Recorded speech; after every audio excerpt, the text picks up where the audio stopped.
अगर ये मुझे पहले दिन पता होता कि विधानसभा स्तर पर कोई गठबंधन नहीं है इंडिया का, तो हम उसमें कभी मिलने नहीं जाती हमारी पार्टी के लोग, न कांग्रेस के लोगों का फोन उठाते। और इसका मतलब ये हुआ कि आप दूसरे दलों को बेवकूफ बना रहे हैं आप बैठा करके। और मुझे ये भरोसा होता कि कांग्रेस पार्टी के लोग धोखा देंगे, तो मैं उनकी बात पे भरोसा नहीं करता। मैं आपके माध्यम से कांग्रेस पार्टी को कहना चाहता हूं, अपने चिरकुट नेताओं से हमारी पार्टी के बारे में न बुलवाएं। अखिलेश जी, मध्य प्रदेश में आपने लिस्ट जारी कर दी है और कांग्रेस कह रही है कि कोई जमीन ही नहीं है अभी। देखिए, कौन कांग्रेस या कोई दल क्या कह रहा है, इंडिया गठबंधन,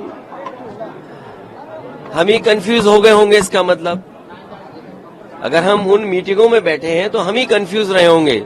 इसीलिए जिस व्यक्ति के बारे में आप बात कर रहे हैं, मुझे नहीं पता कि कांग्रेस पार्टी का कौन व्यक्ति इस तरह की बात कर रहा है। हमें तो ये लगा कि जब मध्य प्रदेश के मुख्यमंत्री जो रहे, पूर्व में कई बार मुख्यमंत्री रहे, वो रहे, उन्होंने मीटिंग बुलाई और पूछा समाजवादी पार्टी से। हमने अपनी पूरी परफॉर्मेंस बताई, किस समय पर समाजवादी पार्टी के विधायक कहां जीते हैं, कभी 1 जीते, कभी 2 जीते, कभी 5 जीते, और किस जगह हम नंबर 2 पे रहे। पूरी चर्चा हुई और रात भर 1 बजे तक समाजवादी पार्टी के नेताओं को जगाया उन्होंने और बातचीत की, पूरे आंकड़े देखे और आश्वासन दिया कि हम 6 सीटों पर विचार करेंगे। लेकिन जब रिजल्ट आया, घोषित की गई सीटें, तो समाजवादी पार्टी शून्य रही। अगर ये मुझे पहले दिन पता होता कि विधानसभा स्तर पर कोई गठबंधन नहीं है इंडिया का, तो हम उसमें कभी मिलने नहीं जाती हमारी पार्टी के लोग, न अपनी हम सूची देते कांग्रेस के लोगों को, न कांग्रेस के लोगों का फोन उठाते। लेकिन अगर उन्होंने ये बात कही है कि गठबंधन नहीं है, तो हम स्वीकार करते हैं गठबंधन नहीं है।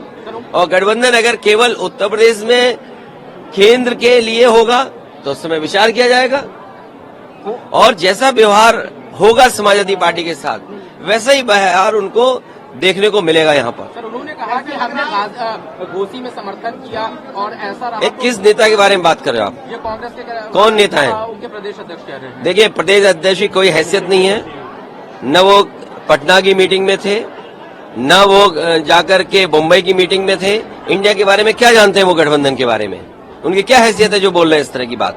इस्राइल और गाजा की उनसे पूछिए, रात को 1 बजे तक क्यों उनके मुख्यमंत्री कमलनाथ जी ने बैठाया, क्यों उनके पूर्व मुख्यमंत्री दिग्विजय सिंह जी ने बैठाया? वो क्या उनके मुख्यमंत्री नहीं है क्या उनके प्रदेश के? अगर वो मुख्यमंत्री नहीं थे तो इस तरह की भाषा नहीं बोलनी चाहिए उनको।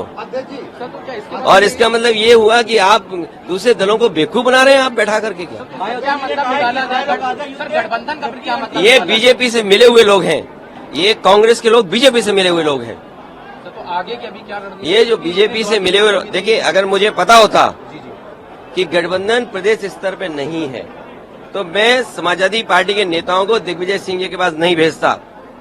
अगर मुझे ये पता होता कि समाजवादी पार्टी को प्रदेश स्तर पे गठबंधन नहीं कर रहे हैं, मैं कमलनाथ जी के पास अपनी पार्टी के लोगों को नहीं भेजता। और मुझे ये भरोसा होता कि कांग्रेस पार्टी के लोग धोखा देंगे, तो मैं उनकी बात पे भरोसा नहीं करता। मुझे बताया गया कि 6 सीटों पर आपके लिए सोचा गया है, विचार किया गया है और उस पर तय करेंगे। सिटिंग एमएलए की जगह आप सीट दे दोगे आप, और उम्मीद करोगे कि मैं आपके बारे में सच बोलूं, और जो बात बोलनी है उनको।